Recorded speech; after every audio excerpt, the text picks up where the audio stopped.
Ariana. I'm Zoe. And welcome back to the Rat Trap.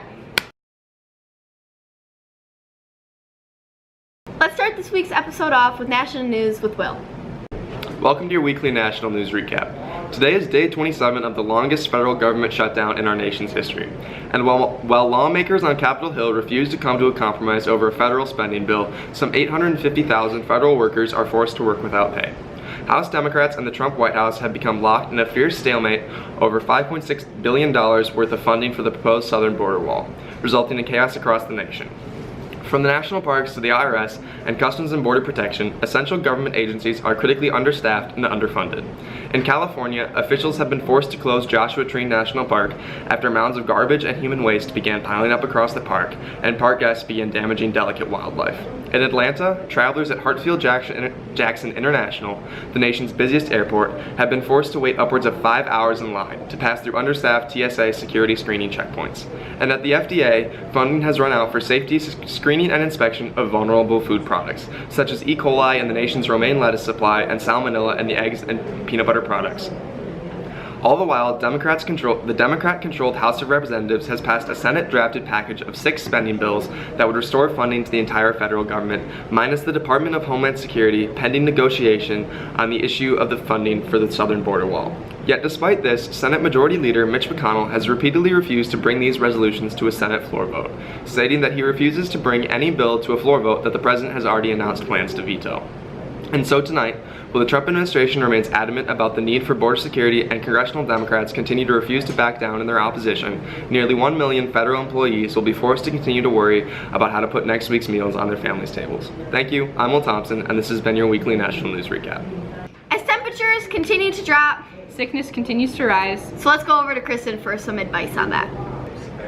Hey guys, welcome back to the Student News Advice segment. Last week we talked about different ways to try to get a snow day, and this week we're going to talk about different ways to make sure you don't get a cold. One way is to make sure that you wash your hands often with soap and warm water. You can also use hand sanitizer. Teachers have them in the classroom all the time. You can also make sure that you blow your nose, even if you think it's just sniffles, blow your nose, get it out. It makes you sick longer if you just snuff it back in. Cough or sneeze into a tissue, and if you don't have time, just do it into your elbow, but try to use a tissue at first. Also sanitize any items that you share with other people. Even if it's your phone or your laptop, make sure that it's clean after you give it to other people and when you get it back. Drink lots of water and make sure you're also getting lots of sleep. Keep your body in a healthy condition and it'll stay healthy. And if you feel sick, avoid sharing with people, avoid drinking out of other people's water bottles or something like that. Don't touch other people if you feel sick, and if all else fails, just stay home for the day and wait until you feel better. Alright, thanks guys. Up next, we've got Olivia and Sonora with Test Run. Hi, welcome back to Test Run. We try different kinds of food, sports, activities, and clubs. I'm Olivia. And I'm Sonora, and this week we're trying poetry!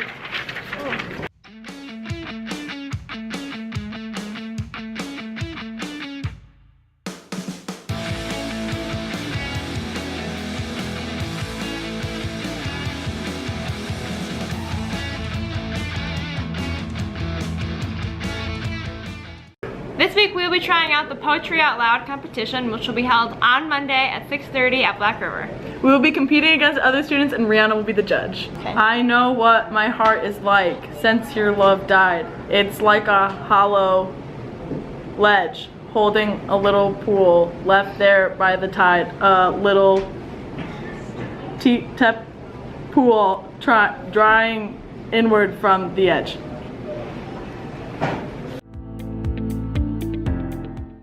I know what my heart is like since your love died. It's like a hollow ledge holding a little pool left there by the tide. A little tepid pool drying inward from the edge.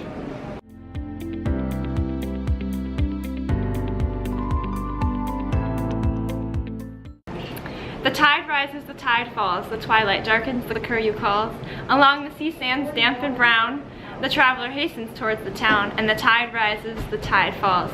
Darkness settles on the roofs and walls, but the sea in the darkness calls. The little waves with their soft white hands efface the footprints in the sands, and the tide rises, the tide falls. We sat together at one summer's end. That beautiful mild woman, your close friend. and you and I and talked to poetry, I said a line will take us hours maybe. And yet, if it does not seem a moment's thought, our stitching and unstitching has been done.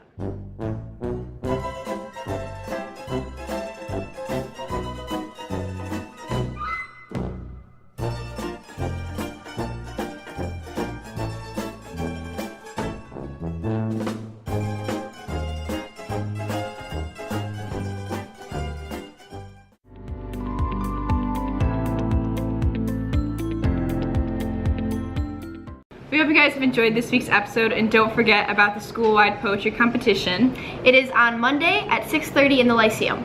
That's a trap.